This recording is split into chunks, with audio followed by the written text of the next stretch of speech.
नमस्कार, मी राहुल टोपले, संस्थापक मिशन ऑर्गॅनिक. आणि आज आपल्या संस्थेच्या परंपरेप्रमाणे आज एका कष्टकरी, प्रयोगशील, अतिशय उमदा अशा शेतकऱ्यांच्या आपण प्लॉटवर आलो आहोत. आज ही सुंदर केळीची बाग जी फुललेली आहे, याचे जे मालक आहेत कष्टकरी हे पाटील साहेब, त्यांची ही दोन मुलं राजाराम पाटील आणि हरीश पाटील. यांची स्टोरी मित्रांनो वेगळी आहे आणि शांतपणे तुम्ही ऐका.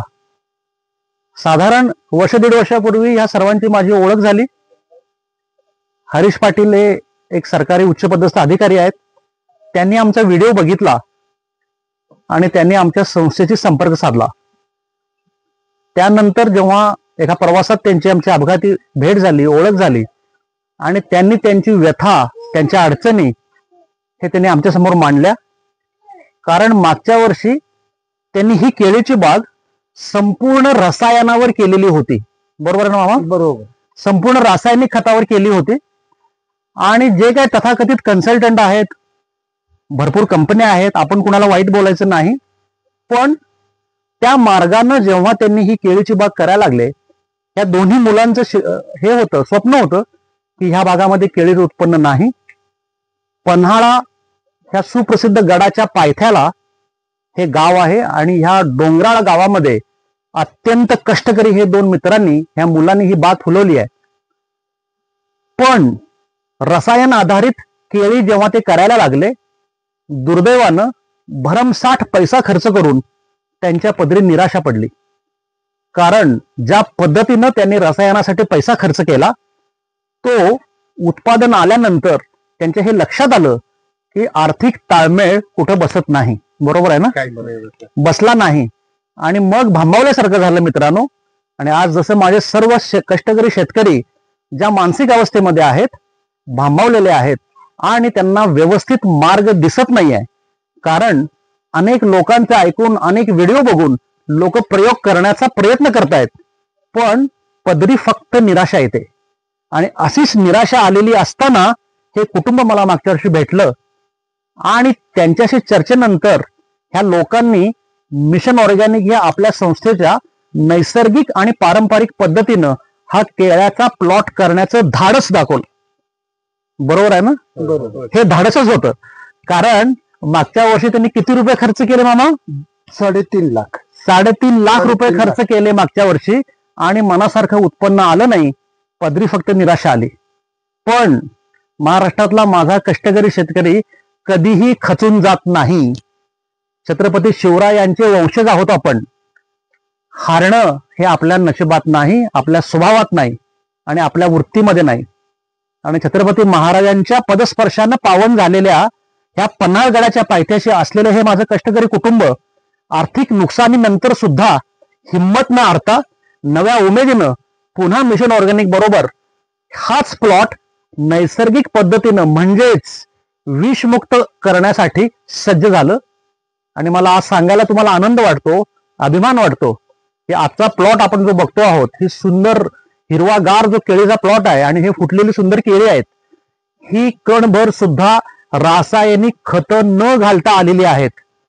अनेक लोकांनी आमच्या हरीश साहेबांना सांगितलेलं होतं की खतं घातली नाहीत, रासायनिक खतं घातली नाहीत तर केळीला बाग तुमची उत्पन्नात येणार नाही. सर बरोबर आहे? पण ह्या माणसानं कोणाच्याही सांगण्यावर विश्वास न ठेवता स्वतःचं जे गट फिलिंग आहे, स्वतःचा जो आत्मविश्वास आहे, त्याच्यावर त्याने लक्ष दिलं. आणि ह्या दोन खंद्या भावांनी आज त्यांच्या बरोबरचे भावकीतील लोक, त्यांचे गावातले सगळे कष्टकरी मित्रमंडळी, ह्या सर्वांच्या सहाय्यानं 100% रसायन बंद केलं आणि नैसर्गिक पद्धतीनं ही बाग करण्याचं ठरवलं. मिशन ऑर्गॅनिक तुमच्या बरोबर नेहमीप्रमाणे सर्व गोष्टींसाठी सदैव तयार आहे.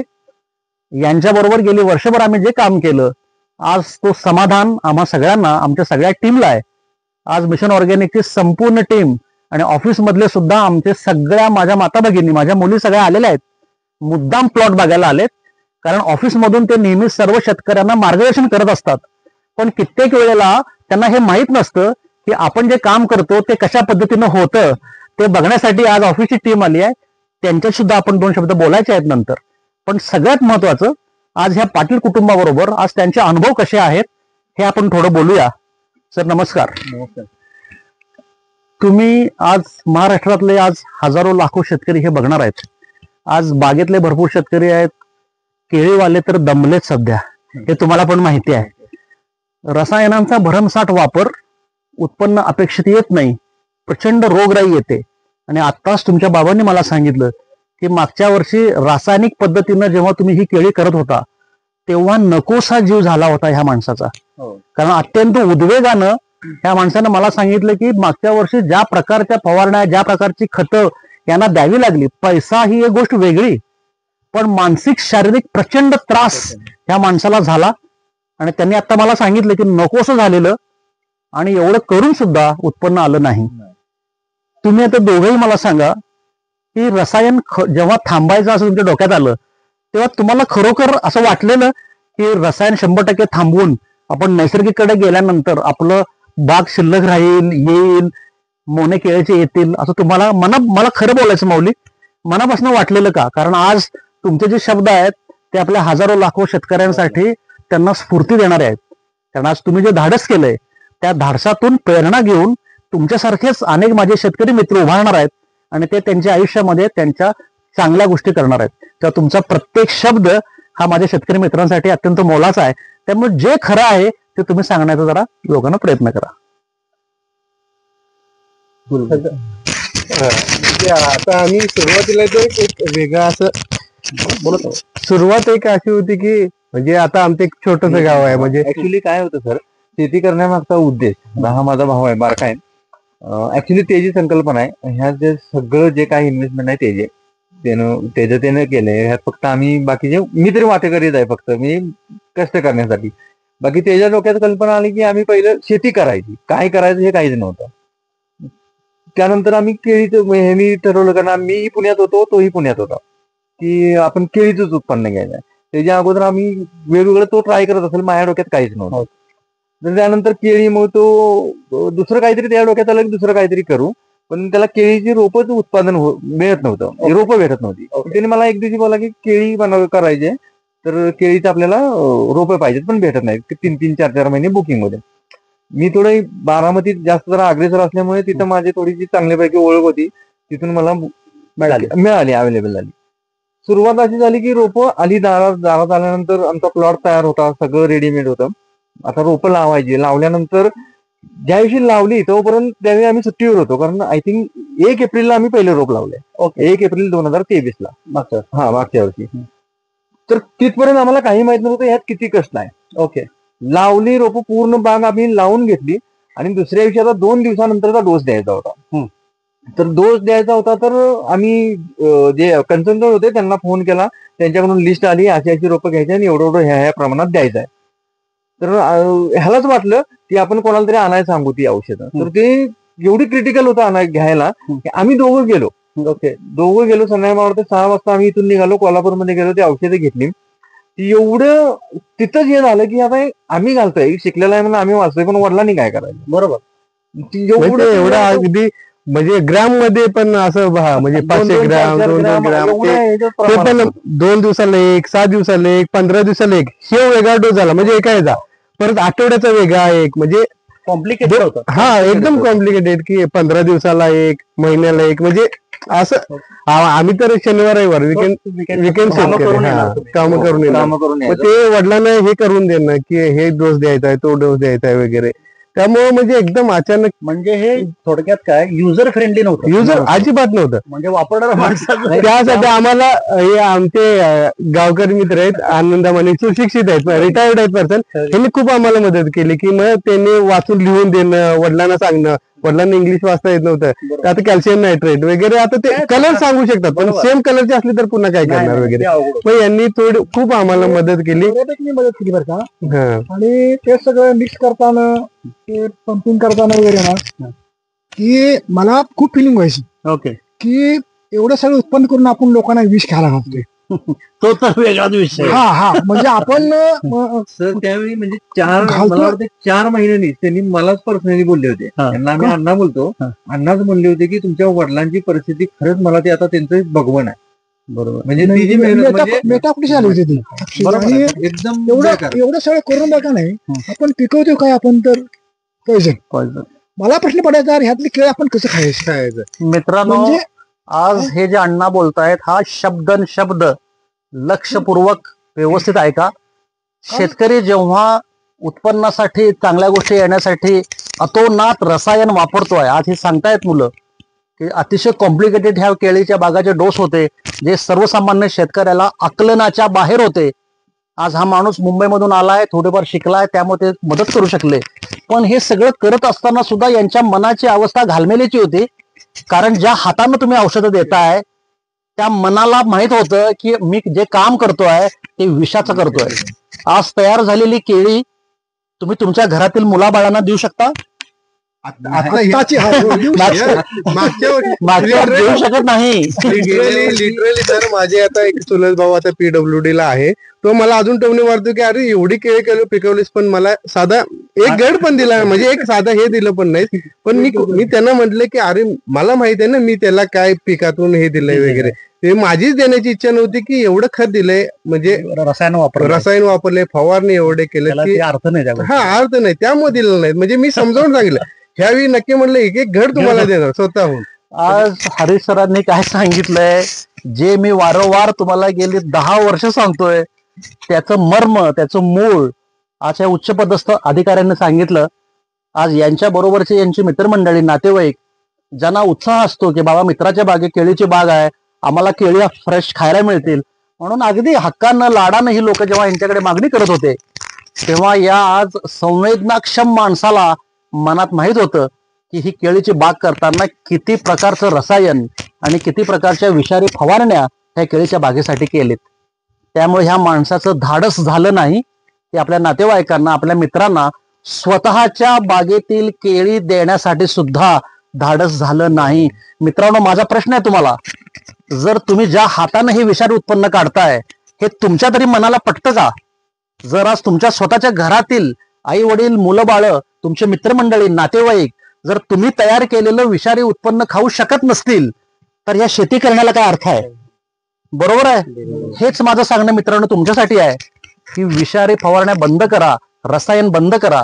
आज ह्या धाडसी 2 मित्रांनी माझ्या जो निर्णय घेतला आणि त्यांनी मागच्या वर्षीचा एकदाच अनुभव घेतला, आर्थिक फायदा तोटा हा नंतर, पण ह्या दोन्ही मुलांना, त्याच्या वडिलांना, त्याच्या नातेवाईक मित्रांना हे कधीही पटलं नाही की एवढ्या अतोनात फवारण्या करून जे विषारी केळी तयार झाली ती घरची लोक सुद्धा खाऊ शकत नाहीत. आणि मला तुम्ही सांगा, यातून जरी तुम्हाला 2 पैसे मिळाले तरी ते लाभणार आहेत का? कारण स्वतः म्हणजे पहिले रोप लावल्यापासून शेवटची केळी जायपर्यंत होतं, मी एकही केळी खाल्लेली नाही. बोला, ऐका, स्वतः शेतकरी असं सांगतोय की स्वतःच्या बागेतलं एकही केळं मी खाल्लं नाही. किती दुर्दैवी आणि किती वाईट गोष्ट आहे. मागच्या रविवारचा व्हिडिओ तुम्ही बघितलाय, कर्नाटक मधील संकेश्वरचा. त्या जोडीनं टोमॅटो पिकवलेत आणि ती बाई काय सांगितली, ती माझी माता माऊली काय म्हणाली की तोडी करत असतानाच मी टोमॅटो खात होतो, कारण तिला माहित होतं की हे विषमुक्त आहे, काही होणार नाही. मागच्या रविवारी ती माझी माता माऊली म्हणाली की मी टोमॅटो जाता जाता खाल्लेले आहेत तोडताना. आणि आज हा माझा तरुण मित्र म्हणतोय एवढी मोठी बाग मी फुलवली आहे पण मी एक सुद्धा केळं खाल्लेलं नाही. हा विरोधाभास, याच्यावर माझ्या शेतकरी मित्रांनी विचार केला पाहिजे. कारण तुमच्या शेतातील, तुमच्या बागेतील जर अन्नधान्य तुम्ही स्वतःच खाऊ शकत नसाल तर ते आपण आपल्या समाजातील, देशातील लोकांचं आरोग्य बिघडवण्यासाठी आपण उत्पन्न काढतो का? हा माझा नेहमीचा प्रश्न. सर्वांनी याच्यावर विचार करावा. पण आज ह्या तरुण मित्रांनी निसर्गाची कास धरलेली आहे, रसायन 100% बंद केलंय. आज यांची बाग सुंदर फुललेली आहे.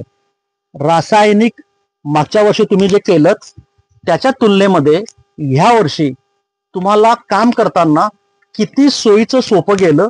आर्थिक नंतर बघूया आपण, पहिल्यांदा तुमच्याकडनं ऐकायचं आहे मला. तुम्ही सगळ्यांना सांगा मामा, मागच्या वर्षी रासायनिक करताना तुम्हाला त्रास झाला हे तुमच्या मित्रांनी, मुलांनी सांगितलंच.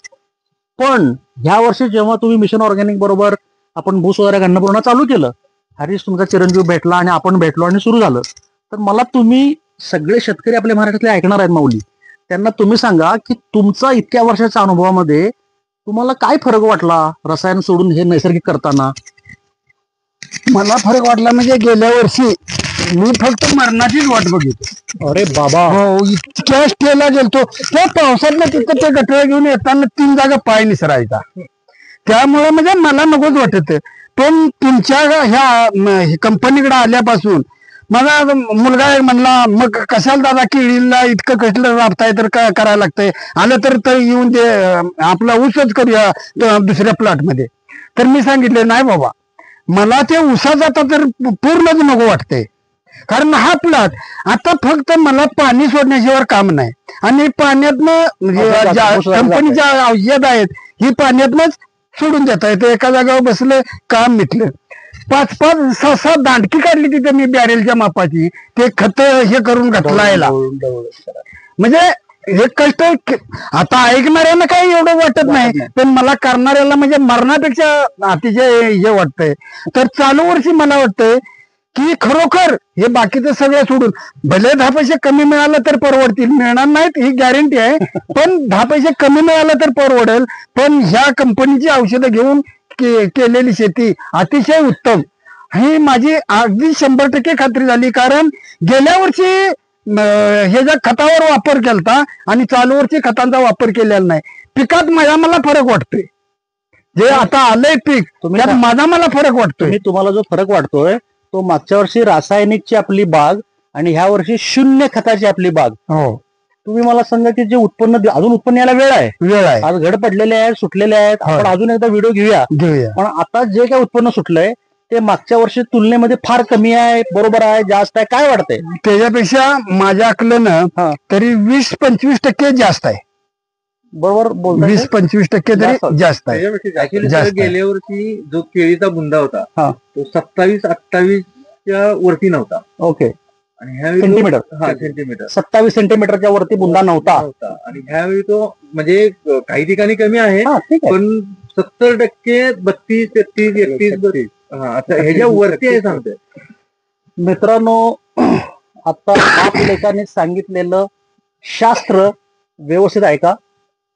पहिल्यांदा आज ह्या कष्टकरी माणसाचा जो त्रागा आहे, जो त्रास आहे, मरण आलेलं बरं असं ह्या माणसाच्या तोंडातून बाहेर पडलं.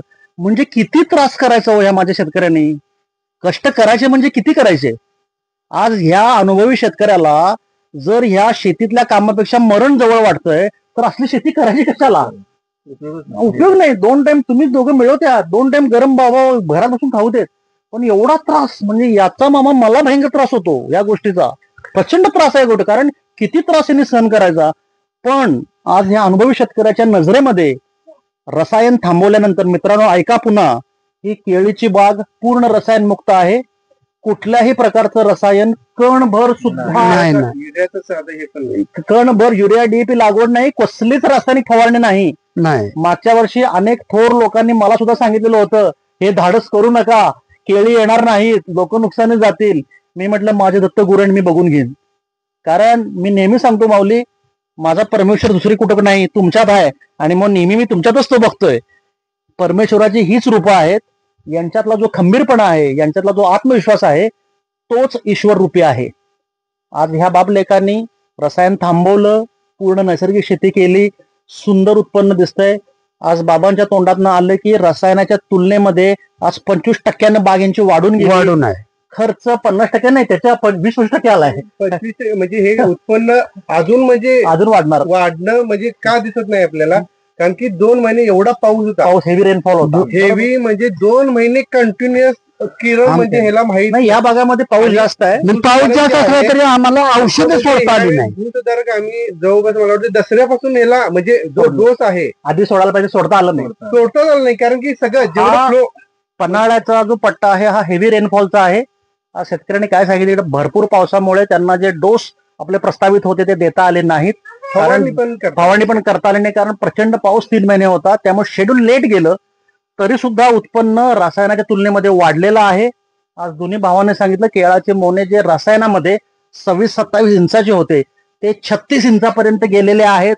हायेस्ट बिना रसायन कसं वाढतंय मी नेहमी सांगतो. आणि तर दुसरा एक फरक म्हणजे काय, गेल्या वेळी ज्यावेळी केळी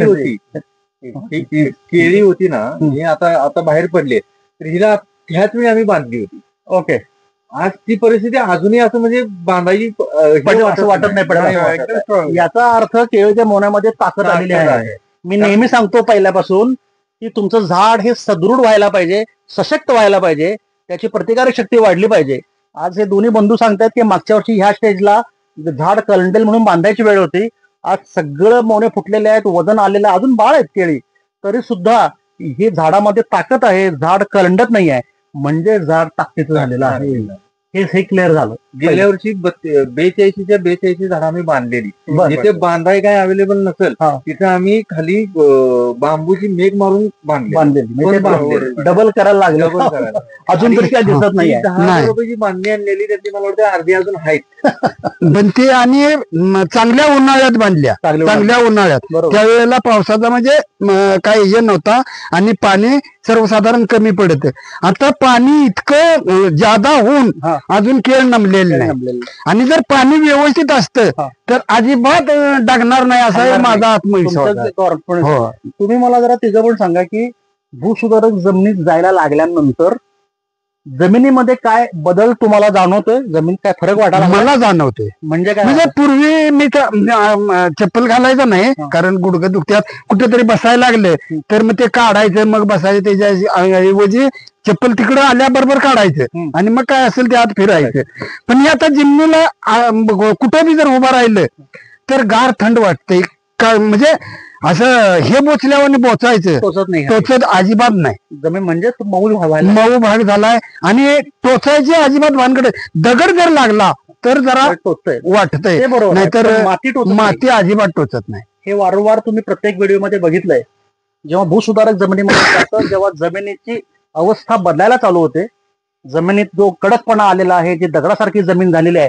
आज तुम्ही कष्टकरी शेतकरी तोंडातून ऐकलं की जमीन आता माती मला टोचत नाही. दगड टोचेल पण माती टोचत नाही. एरवी प्रत्येक शेतकऱ्याला जमीन ही टोचायला लागते, कारण ती घट्ट झाले. भूसुधारक गेल्यानंतर जमिनीची अवस्था बदलली, जमीन मऊ व्हायला लागलेली आहे. आज ते स्वतः सांगतात की जमीन मला टोचत नाही.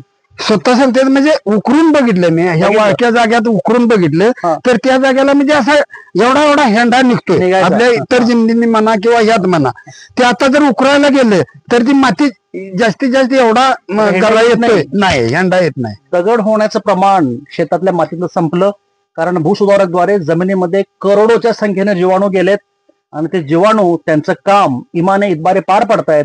जमिनीची अवस्था बदलली आहे. सेंद्रिय कर्ब जमिनीचा वाढत निघालेला आहे. आज प्लॉटवर जसं आम्ही आलो तेव्हा मी हरिसरना म्हणालो की स्मेल जमिनीचा बदलला. सेंद्रिय ऑर्गॅनिक कर्ब जेव्हा जमिनीचा वाढतो तेव्हा एक विशिष्ट प्रकारचा वास जमिनीला यायला चालू होतो, जो नैसर्गिक आहे, जो जंगलामध्ये असतो. आपण जंगलामध्ये गेल्यानंतर ज्या पद्धतीचा नैसर्गिक वास येतो तसा वास आज या बागेमध्ये एक दर्प यायला लागलाय आणि तो सुगंधी आहे. आणि याचा अर्थ आपली जमीन आता पुन्हा कसदार व्हायला सुरू झाली. आज ह्या लोकांनी जे धाडस केलं, रसायन थांबवलं, आज यांची जमीन वाचलेली आहे. आणि अजून एक निरीक्षण मला तुमच्याकडून विचारून घ्यायचं आहे की जमिनीमध्ये तण रान जे येत होतं त्याचं प्रमाण भूसुधारक सोडल्यानंतर कमी जास्त झालं, आलं नाही आलं, जास्त आलं, काय झालंय? ते म्हणजे चालू वर्षी म्हणजे माझ्या बुद्धीप्रमाण तरी 50% तरी कमी झालं आलं तर, पण 50% कमी आलं ते. बरोबर. म्हणजे ते 2 माणसांनी 2 दिवसात एवढी बांधणी केली. ज्या बायका असायच्या त्या जनावरांना घेऊन जायच्या, ते जर काढलेलं घेऊन जायचं जनावरांना. एवढे काही एवढे ते जनावरांना दिवसभर म्हणजे हजेरी होते, प्लस ते जनावरांना खायला मिळते म्हणून येत होते. ह्या वर्षी अशी परिस्थिती आली की नव्हतं. म्हणजे माझ्या हिशोबाने तरी 60-70% नव्हतं, कमी होतं. ऐकलं काय राजाराम साहेब काय म्हणाले? जे वारंवार प्रत्येक शेतकरी सांगतोय त्याचा स्वानुभव आज पाटील कुटुंबियांनी सांगितलंय. भूसुधारक जमिनीमध्ये गेल्यानंतर वडिलांचं म्हणणं आहे 50% रान आलंच नाही, चिरंजीवांचं म्हणणं आहे 60-70% रान आलं नाही. आणि वारंवार आम्ही हेच सांगतो, माझ्या मुली पण तुम्हाला हेच सांगतात की भूसुधारक जेव्हा जमिनीमध्ये जातं शेड्यूल नुसार, थोडस सोडून नव्हे, यांनी शेड्यूल पाळलेलं आहे बरं का. शेड्यूल नुसार जेव्हा भूसुधारक जमिनीमध्ये जातं निसर्गामुळे थोडं पाळता आलं नाही सुरुवातीला. ते ठीक आहे, 2 महिने जर का अजून असतं ना म्हणजे तण रान आलेलं नाही या प्लॉटला. आपण बघू शकता, नंतर कॅमेरा फिरेल. भूसुधारक जमिनीत गेल्यानंतर 60-70% तण रान येत नाही. हा माझा दावा नव्हे, हा शेतकऱ्यांचा अनुभव आहे. यांनी शेड्यूल पाळलंय, पावसामुळे थोडं शेड्यूल पाळता आलं नाही तरी सुद्धा सुंदर रिझल्ट आलाय. आज हे शेतकरी अत्यंत आनंदी आणि समाधानी दिसत आहेत. मला त्यांना विचारूया आपण, तुम्ही आनंदी समाधानी आहात का? आता म्हणजे दुसरा एक अनुभव सांगायचा की आता मी एक वरती 2-3 फेऱ्या ठेवल्या होत्या बाकी, म्हणजे ते ट्रॅक्टरला फिरायसाठी, पण ते ट्रॅक्टरची आवश्यकता नसल्यामुळे ती हे घेतात, ती इथनं येऊनच घेतात ती लोक. पण ते त्यासाठी आम्ही आता मिरची आणि वांगी वगैरे केली होती. त्याच्यावर मध्ये कीड पडली होती. कीड पडली होती आणि भयंकर थोडी कीड पडली होती. मग मी सौरव सरांना कॉल केला होता, पण त्यांचा काही कॉल लागला नाही. मग मी त्या दिवशी हे घेऊन आलो, कीटकनाशक वगैरे घेऊन आलो आणि सकाळी आता फवारणी करायची. आणि योगायोग असा की संध्याकाळी सौरव सरांचा फोन आला. मग ते म्हटलं काय करत होता? मी म्हटलं सर असे कीड झाली, मी काय करायची वगैरे. ते म्हणलं फक्त माती आणि ताकची फवारणी करायची. ते मी आता तुम्हाला दाखवते, आणलेले तसंच आहे अजून. माती आणि ताकाची फवारणी केली, दुसरी काहीच केलेलं नाही. आणि आता मिरच्यांचं हे बघा, कीड म्हणजे बघायला तर नाहीच नाही. ऐकलं तुम्ही? उत्पन्नात आणि म्हणजे ते अजून म्हणजे कीटकनाशक आणलेले लिटरली आहे तिथे लागत नाही. 800 रुपयाचं आणलं होतं. कुठलंही कीटकनाशक रसायन लागत नाही. निसर्गामध्ये ही ताकद आहे. आम्ही नेहमी सांगतो, ताकाची फवारणी, पाण्याची फवारणी, मातीची फवारणी, त्या साध्या साध्या बिना खर्चाच्या फवारणीनं सुद्धा झिरो खर्च. 800 रुपये आणलेलं तिथे 800 रुपयाचं औषध ठेवलेलं आहे त्यांनी, वापरायचं नाही ते औषध.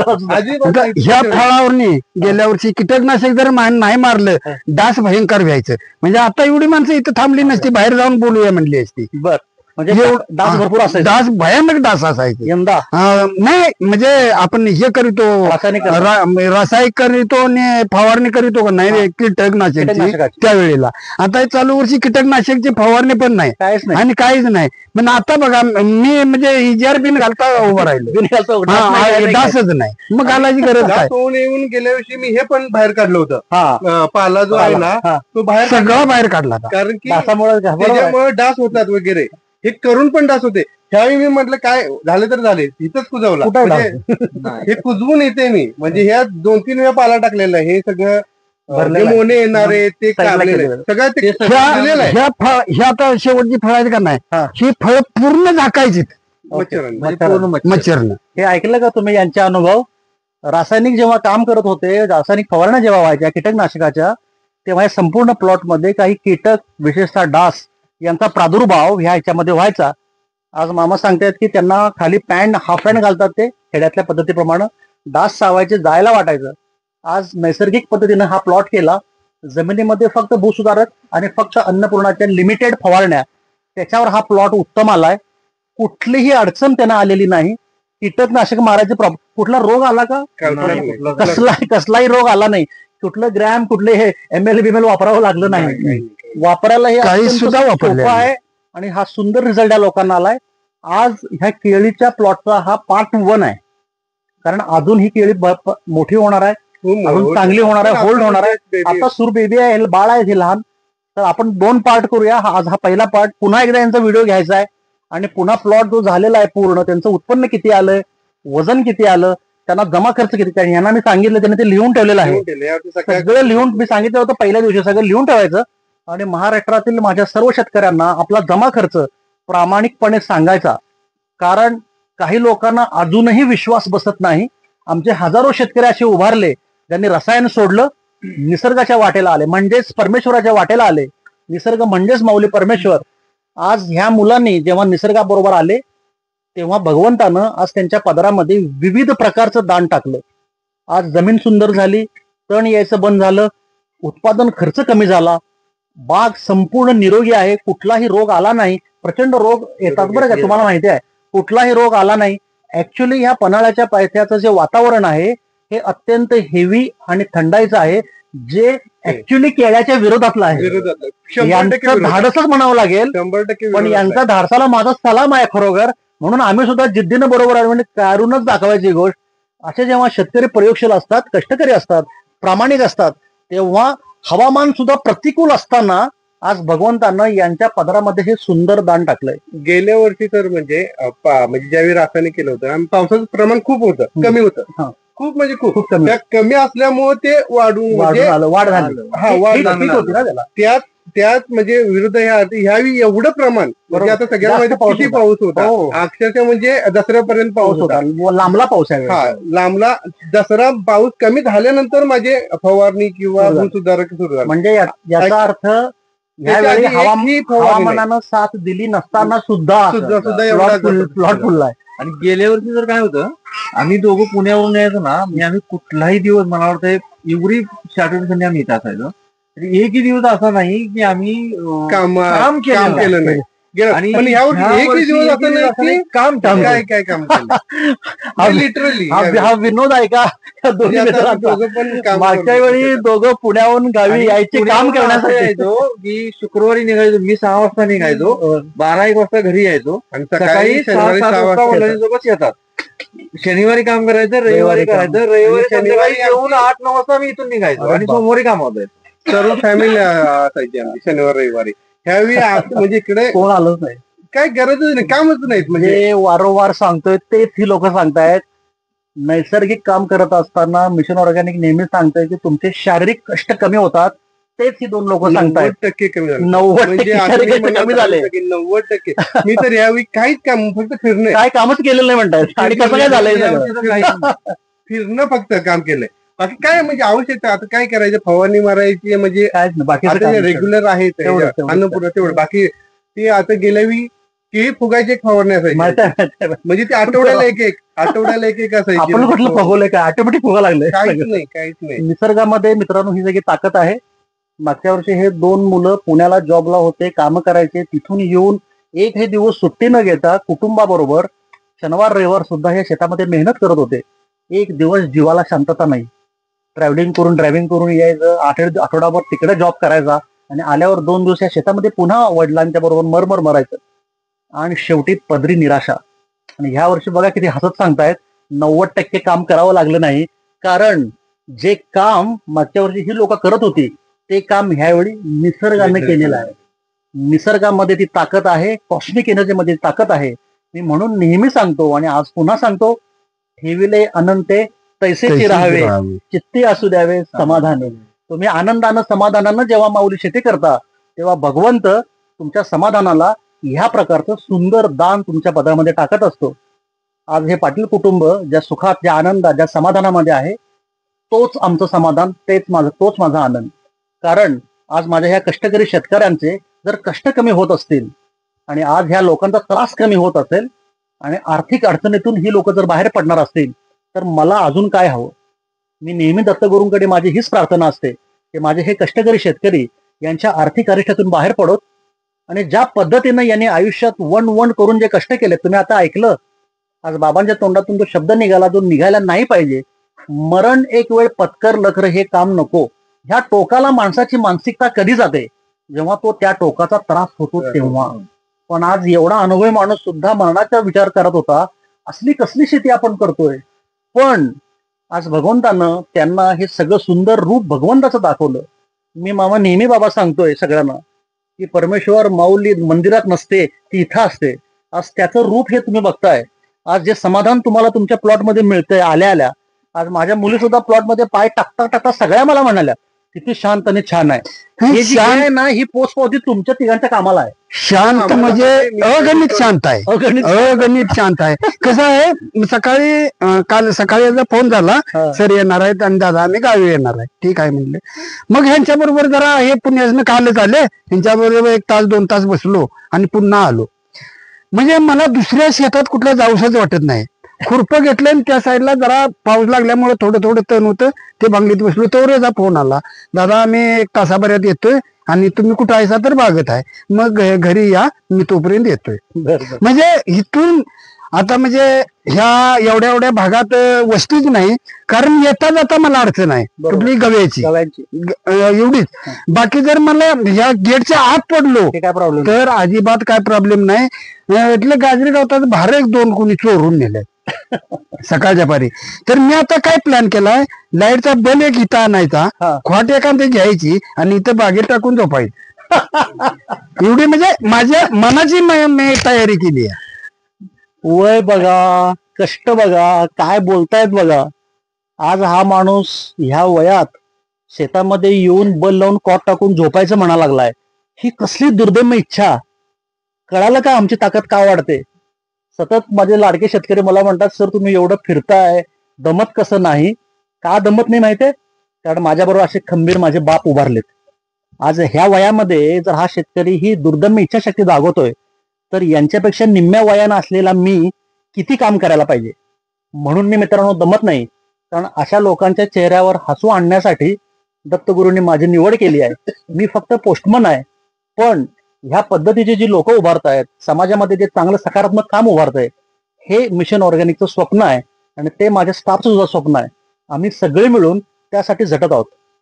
आज माझ्याबरोबर आमच्या कार्यालयातील माझ्या सगळ्या मुली आल्यात. आज त्यांचा सुद्धा बाईट मला घ्यायचा आहे. आज त्यांना हे बघून काय वाटतंय हे मला विचारायचं आहे, कारण ह्या मुली सतत तुमच्या बरोबर सतत फोनवर बोलत असतात. त्या कधीही साईटला आल्या नाहीत.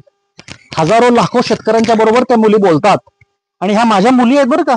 हा कुठला स्टाफ नाही, ही माझी बाळ आहेत सगळी. सर्व शेतकऱ्यांना योग्य मार्गदर्शन करण्यासाठी स्वतःचं घरदार पोरं बाळ सांभाळून ह्या मुली तुमच्या बरोबर अतिशय शांतपणे मार्गदर्शन करतात. तुम्ही आज सर्व शेतकऱ्यांनी ज्यांचे आवाज ऐकलेत फोनवर त्याच ह्या सगळ्या आहेत. आज ह्या मुली पहिल्यांदा एका प्लॉटला आलेत. आज त्या मुलींना सुद्धा मला विचारायचं आहे की फोनवरनं तुम्ही हजारो शेतकऱ्यांशी बोललात, पण आज पहिल्यांदा तुम्ही एका शेतामध्ये आलाय, तर यांना शेतावर आल्यानंतर काय वाटलं हे सुद्धा आपण आज विचारूया त्यांना आणि त्यांचा अनुभव सुद्धा विचारूया.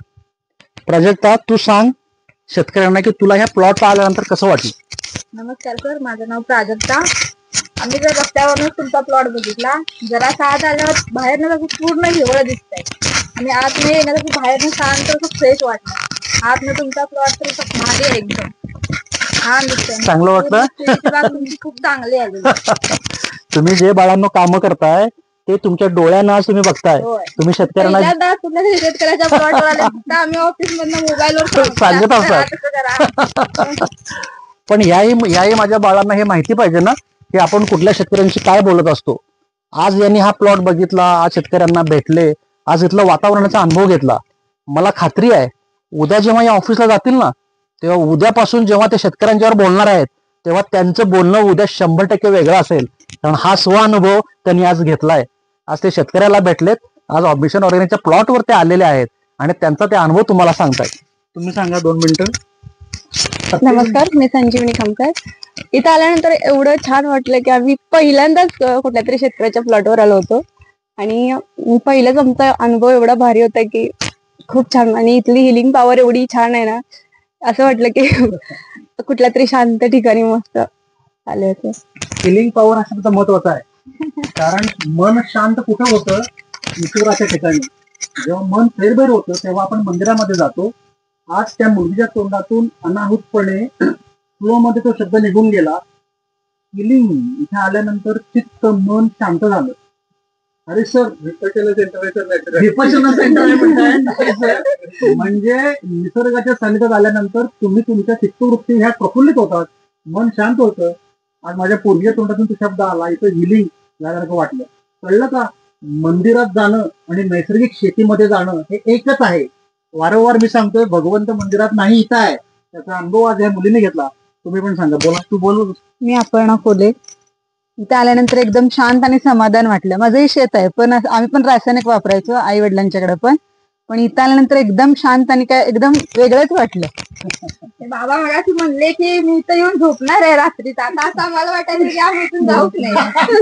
इतकं फ्रेश वाटतं इथं. हे वातावरण आहे, हे सकारात्मक वातावरण आहे.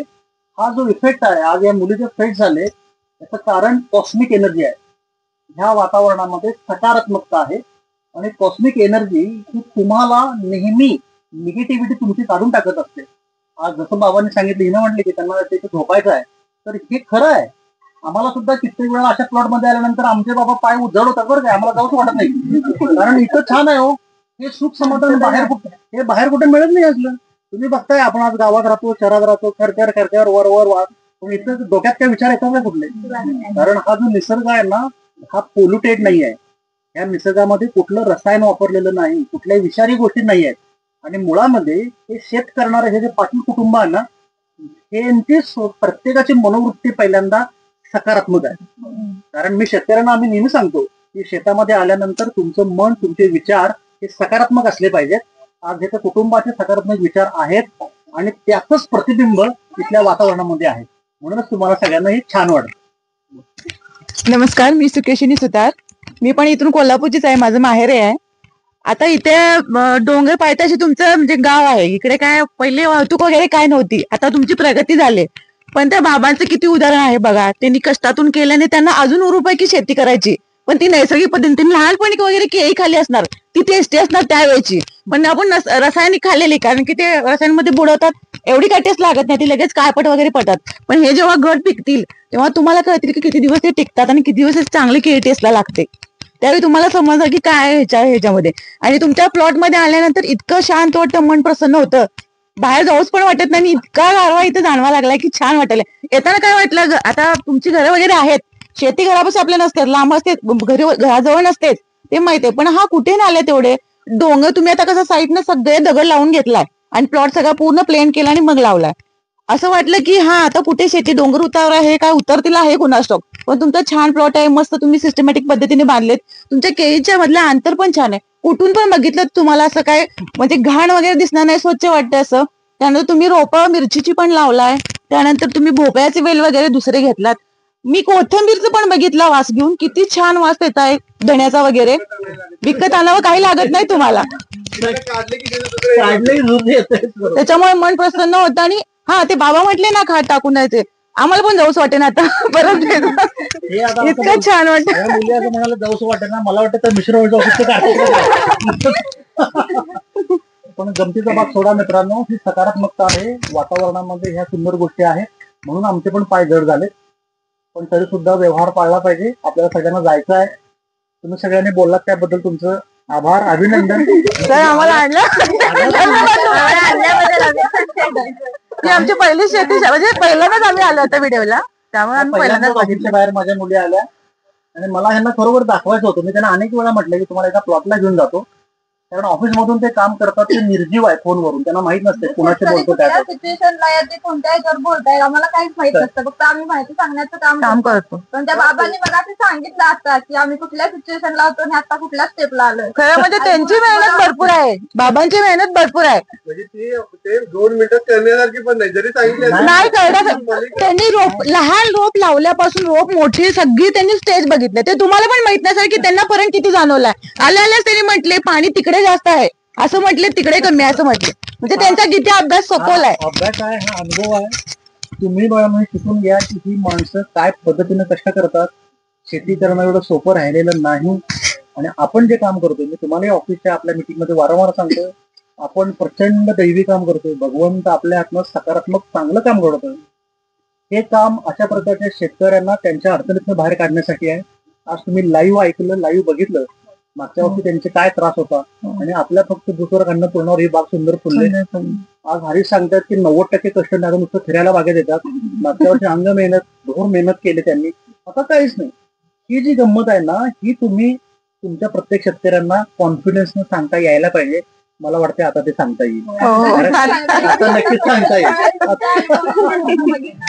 त्यामुळे आम्ही आता फोनवर इतर शेतकऱ्यांना तुमचं नक्की हे सांगू. हा अनुभव आता सर्व प्रकारच्या शेतकऱ्यांकडे जाईल.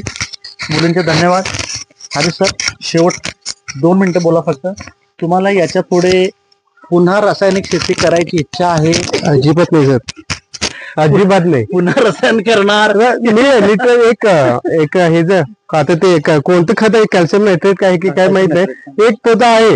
म्हणजे आता वर्ष झालं तसं आहे, पण ते वापरलेलंच नाही. म्हणजे आहे म्हणून पण टाकूया असं पण नाही, म्हणजे तरी ठेवलंय पण वापरणार नाही तर नाहीच. म्हणजे पण तुमचा दोघांचा टेक्निकली हा विश्वास, म्हणजे मला की सगळ्या लोकांना सांगा, टेक्निकली तुम्हाला ही गोष्ट कळाली का? 100% तुमच्या कुठल्याही पिकाला रसायनाची गरज नसते. मी वारंवार सांगतोय. 20,000ची जवळजवळ 20,000ची आमची खत शिल्लक आहे, बाटली आहे, ते पाकिट आहे, 20,000ची शिल्लक आहेत गेल्या वर्षीची. पण हे तुमच्याकडली हे घेतल्यामुळं आता ते तिथं बघा, म्हणजे प्लास्टिक मध्ये ठेवलेलं आहे, म्हणजे कुठं नेऊन टाकू तरी ते तसंच पडलंय. अजून तरी कुणाला साक्षात बघायची असली तर अडचण नाही. म्हणजे वारंवार जे आम्ही सांगतो की शेतीला रसायनाची गरज नाही, आज या दोन्ही बाबांनी आज जे प्रॅक्टिकली बघितलं, आज हरीशनं मान्य केलंय की कुठल्याही पिकाला रसायनाची गरज नाही. आज सेन्सिटिव्ह पीक आहे. माझ्या एका मित्राला असं म्हटलं की रे बा, म्हणजे ज्याच्यामुळे मी केले, त्याला म्हटलं होतं की मी असं करतोय आणि पूर्ण सेंद्रिय. त्यांनी मला सजेशन दिले होते की अरे एकदम बदलू नकोस की 50-50% कर. हा, काहीतरी कर. एकदम नको हे करू की 50% सेंद्रिय कर आणि 50% हे प्रत्येकाचं रासायनिक कर. मी म्हटलं काय ठीक आहे होऊ दे ना, झिरो होईल. पण ठरवलंच होतं, पण झिरो तर नाही झालं. प्लस जे होतं गेल्या वेळीपेक्षा म्हणजे 90% इथेच मी प्लस मध्ये आलो की मला मेहनत काय करावी लागली नाही. इथेच सर्व मी प्लस ठिकाणी मध्ये आलो. प्लस मध्ये आले. मेहनत कमी, उत्पादन खर्च कमी, प्लॉटला उत्पन्न जास्त दिसतंय. जेव्हा ते पूर्ण येईल तेव्हा आपण हिशोब सगळ्यांसमोर मांडूया. हा आज पार्ट 1 जरा लांबलाय. पार्ट 4 करायचे सर पार्ट आपल्याला. 4 करायचे. 4 पुढल्या वर्षी तर नाही, ह्याच्यापेक्षा डबल जे असणार आहे ते 100% करायचं सर. कॉन्फिडन्स केवढा पुढच्या वर्षी परत डबल असणार आहे सर. म्हणजे करूया प्लॉट मस्त. वडिलांचं तेच प्लॅनिंग आहे की आपल्याला जे ह्यावेळी पावसामुळे जे आपल्याला जमलं नाही द्यायला, ते पावसाच्या आधीच आहे. आता बरोबर. निसर्गाला तर आपण बदलू शकत नाही, मग पावसाच्या अगोदर द्यायचं आहे. पाऊस जास्त झाला म्हणजे हे झालं, पण आता पिकाकडे बघताना गेल्या वर्षापेक्षा 30-35% समाधान आहे, वाढलेला आहे विषय. समाधान वाढलंय बस. गेल्या वर्षी. अजून काय पाहिजे? शेतकरी खुश, आम्ही खुश, समाधानी आहेत, विषमुक्त आहे. महत्वाचं म्हणजे मित्रांना, नातेवाईकांना ह्यावेळी बिनधास्त केळी देणार आहे. बिनधास्त केळी द्यायची. 100% त्यांना सर. विष नाहीये याच्यामध्ये, रसायन नाही आहे. तुम्ही भरपूर खावा, पोराबाळांना करावं ते द्या. तुम्हाला देणार तर पहिले. गेल्या वर्षी तर काय झालं म्हणजे आम्ही बरीचशी लोक मस्तीला आली ती, त्यांनी एक घड देतो म्हणलो तो, पण ते आम्ही ज्यावेळी पहिलं घड काढलं त्याने पिवळापणा आलाच नाही. कुणालाही आम्ही त्यातले केळं दिले नाही. त्या व्यापाऱ्याकडे 2 ट्रे घेतले मागून अरे आणि बाबा, ते अति जवळच्या ह्यांनी तेवढी तेवढंच दिली. दिले. बाकीच्या कुणालाच देऊ शकतो. विचित्रपणा आहे हा सगळा. पण अरे पहिले केळे आलेले परमेश्वराच्या पायाशी, ज्योतिबाच्या पायाशी ठेवा. नक्की सर. आज भगवंताच्या नाही, या कृपेने, इच्छेनं ते झालंय. तुमच्या माझ्यापेक्षा तो सर्वोच्च आहे, त्यामुळे त्याच्या समोर पहिला ठेवलं पाहिजे, नंतर आपण. बरोबर आहे. आपली परंपरा आहे ती. भगवंताच्या समोर कृतज्ञता पाहिजे, इमेन्स ग्रॅटिट्यूड आहे तो. त्या समोर काय नाही.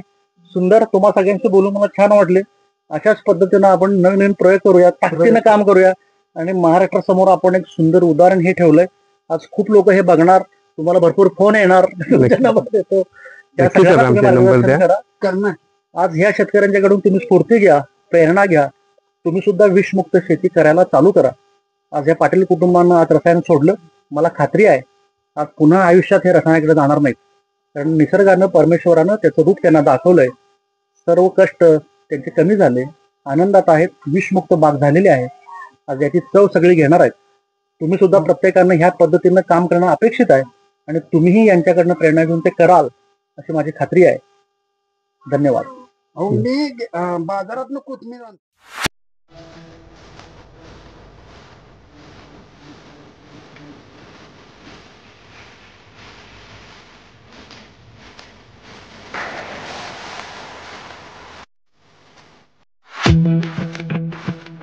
Thank you.